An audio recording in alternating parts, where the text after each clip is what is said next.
Cream loved lima beans, but she never ate them at all. All of her friends hated lima beans, and she wanted to fit in. Camilla was always worried about what other people thought of her.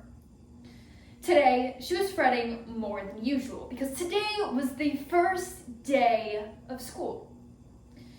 There were so many people to impress, and she couldn't decide what to wear.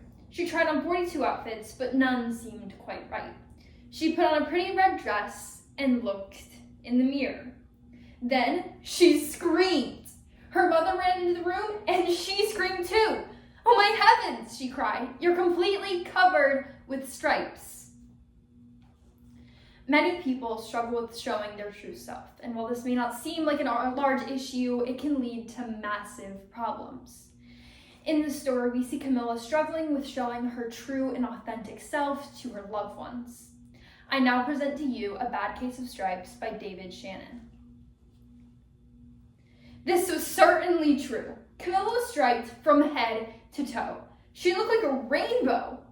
Miss Cream felt Camilla's forehead. "Do you feel all right?" she asked. "I feel fine," Camilla answered, "but just look at me." "You get back in bed this instant," her mother ordered. Camilla was relieved. She didn't want to miss the first day of school, but she was afraid of what the other kids would say of her appearance. And she had no idea what to wear with those ridiculous stripes. That afternoon, Dr. Bumble came to examine Camilla. "Most extraordinary," he exclaimed. "I've never seen anything like it. Are you having any coughing, sneezing, runny nose, aches, pains, or uncontrollable twitching?" "No," Camilla told him. "I feel fine." "Well then," Dr. Bumble said, turning to Mrs. Cream, "I don't see any reason why she shouldn't go to school tomorrow. Here's some ointment that should help clear the stripes in a few days. And if it doesn't, well, you know where to reach me." And off he went. The next day was a disaster. Everyone in school laughed at Camilla. They called her Camilla Cran and the Night of the Living Rainbow. She tried to act her best as if everything were normal. But when the class did the Pledge of Allegiance, her skin burst out in stripes and stars, turning red, white, and blue. The other kids thought this was great. One kid yelled out, "Let's see some purple polka dots." And sure enough, Camilla turned all purple polka dotty. Someone else shouted, "Checkerboard," and a pattern of squares covered her skin. Soon, everyone was calling out different shapes, sizes, colors, and poor Camilla was changing faster than you can change the TV channels on night.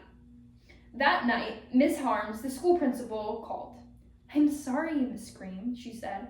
"I'm gonna have to ask you to keep Camilla home from school. She's too much of a distraction, and I've just been getting calls of other parents asking if those stripes are contagious." Camilla was so embarrassed. She couldn't believe that 2 days ago, everyone liked her, and now nobody wants to be in the same room with her. Her father tried to make her feel better. "Is there anything I can get you, sweetheart?" he asked. "No, thank you," said Camilla. What she really wanted was a nice, big, heaping plate of lima beans, but she had been laughed at enough for one day. Well, yes, I see," Dr. Mumble mumbled when Mr. Cream phoned the next day. "I think I'd better bring in the specialist. We'll be right over." About an hour, Dr. Mumble arrived with 4 people in long white coats. He introduced them to the Creams. "This is Dr. Gropp, Dr. Sponge, Dr. Cricket, and Dr. Young." Then the specialist went to work on Camilla. They squeezed, jabbed, tapped, and tested. It was very uncomfortable. "Well, it's not the mumps," concluded Dr. Gropp, "or the measles," said Dr. Sponge, "or definitely the sunburn," said Dr. Young. "Try these," said the specialist. They each handed her a bottle full of different colored pills. "Take one of each before bed," said Dr. Gropp. They filed out the door, followed by Dr. Bumble. That night, Camilla took her medicine. It was awful.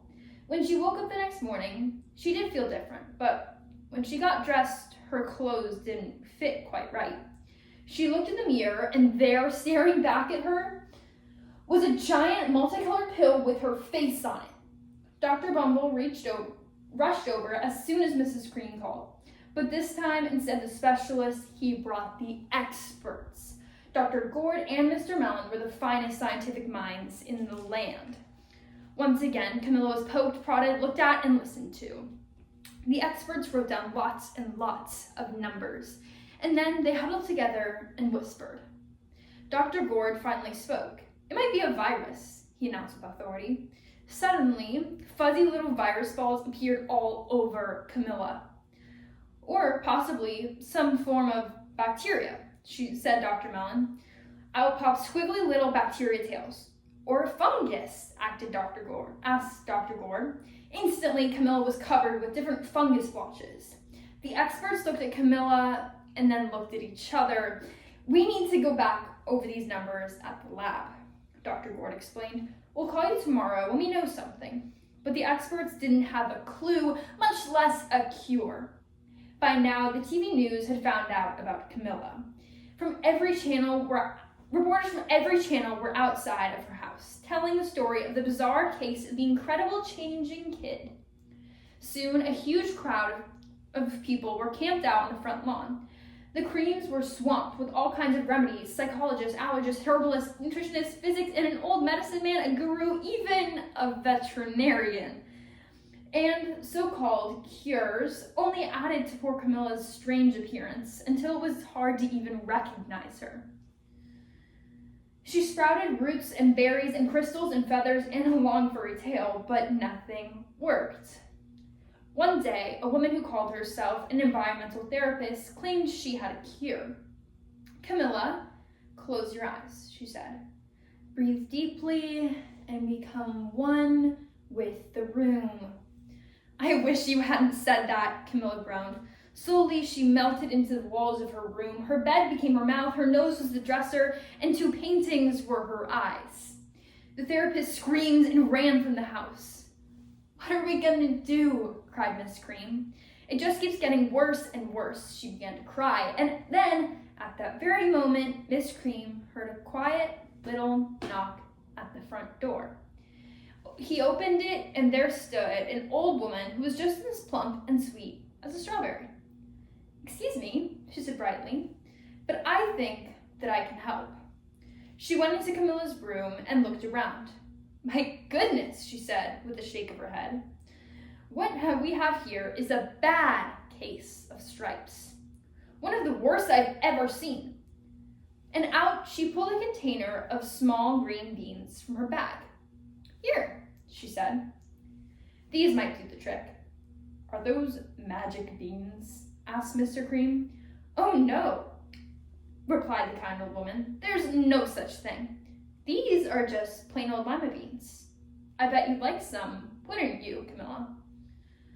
Camilla wanted a big heaping plate of lima beans, more than just about anything at the moment, but she was still afraid to admit it. "Yuck," she said. "No one likes lima beans, especially not me." "Oh dear," said the old woman. "I guess I heard wrong about you." She put the beans back in her bag and started towards the door, as Camilla watched the old woman walk away. Those beans would taste so good, and being laughed at for eating them was nothing compared to what she'd been going through. She finally couldn't stand it. "Wait," she cried. "The truth is, I really love lima beans." "I thought so," said the old woman. With a smile, she took a handful of beans and popped them one by one into Camilla's mouth. Said Camilla. And suddenly the branches, feathers, squiggly tails began to disappear. There stood Camilla, and everything was back to normal. "I'm cured," she shouted. "Yes," said the old woman. "I did really think that there was something in you somewhere that wanted those lima beans." She patted Camilla on the head, and then she went outside and vanished into the crowd. Afterwards, Camilla wasn't quite the same. Not even kind of the same. Some of the kids at school said she was weird, but she didn't care a bit. She ate all the lima beans she wanted, and she never had a touch of stripes ever again. Thank you.